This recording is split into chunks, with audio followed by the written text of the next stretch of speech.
Biasanya di soal-soal yang ada di latihan menanyakan bagaimana sih titik beku yang terendah, mana titik beku tertinggi.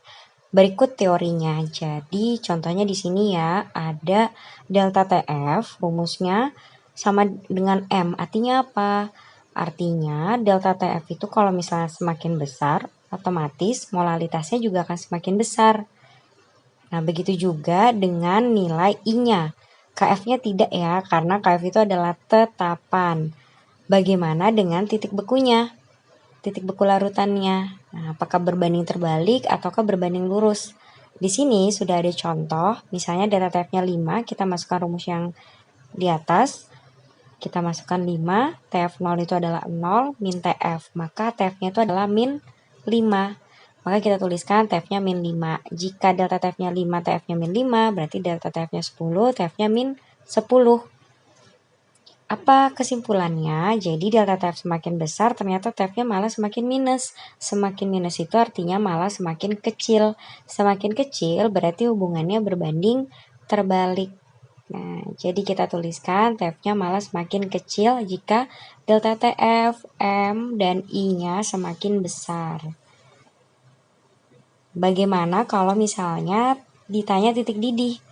Ya, titik didih. Kita cari lagi seperti tadi, masukkan 5, TB-nya itu adalah yang ditanya, TB0 itu adalah 100, min 100-nya pindah, sehingga jadinya 105. Jika data TB-nya 5, TB-nya 105, maka data TB-nya 10, TB-nya 110. Apa kesimpulannya? Ya, malah semakin besar. Jadi dia berbanding lurus. Maka habis ini bisa kita tuliskan delta TB semakin besar, molalitasnya semakin besar.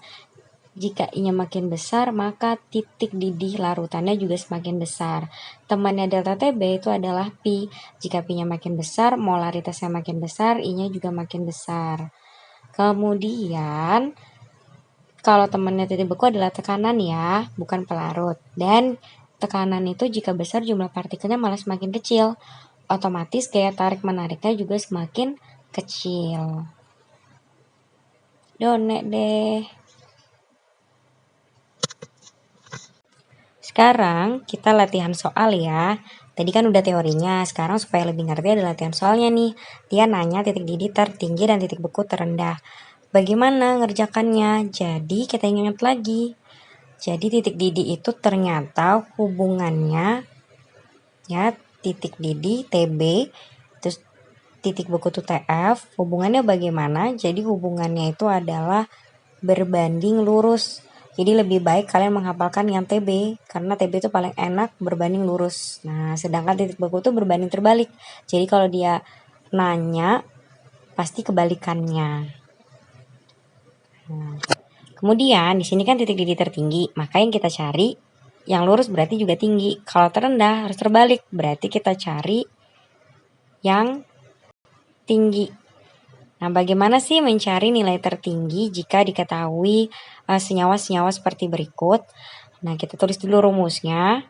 Delta TB sama dengan MKB kali I, delta TF sama dengan M kali KF kali I.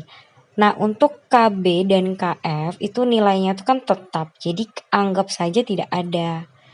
Nah, sehingga rumusnya tinggal M dikalikan dengan I. Nah, maka molalitasnya nanti kita kalikan dengan I-nya masing-masing. Kita hitung semuanya. Yang pertama ini adalah glukosa. Glukosa itu nama lainnya gula, berarti dia non ya, tidak mengantarkan listrik. Sebenarnya tidak punya I, tapi kalau mau pakai I boleh, tapi I-nya adalah 1, jadi tidak berubah ya. Kemudian MgNO3 2 kali itu termasuk elektrolit, kita hitung Mg-nya 1, NO3-nya jumlahnya ada 2. Nah, 1 tambah 2 sama dengan 3. Maka kita kalikan ya, 0,3 kali 3, 0,9. Kemudian CONA2 2 kali, hati-hati. Ini termasuk non loh ya. Nama lainnya adalah urea. Jadi, kalau misalnya dia non elektrolit, maka ini harus dikalikan dengan 1. Enggak juga sih. Nah, ya. Jadi nggak harus kamu kalikan 1, cukup 0,2 aja udah cukup. Sedangkan yang ini CH3COO jadi 1, sedangkan H sendirian. 1 tambah 1, 2. Maka 0,5-nya ini kalian kalikan 2, jadinya 1. Maka kita cari titik-titik tertinggi, nilainya juga tinggi. Berarti CH3 COOH ya, karena itu yang paling tertinggi ternyata. Jadi kita tuliskan CH3 COOH. Kemudian titik bekunya tadi kita cari yang tinggi. Yang tinggi nilainya sama ternyata ya, CH3 COOH. Selesai. Sampai sini ada pertanyaan? Silakan komen kalau ada pertanyaan.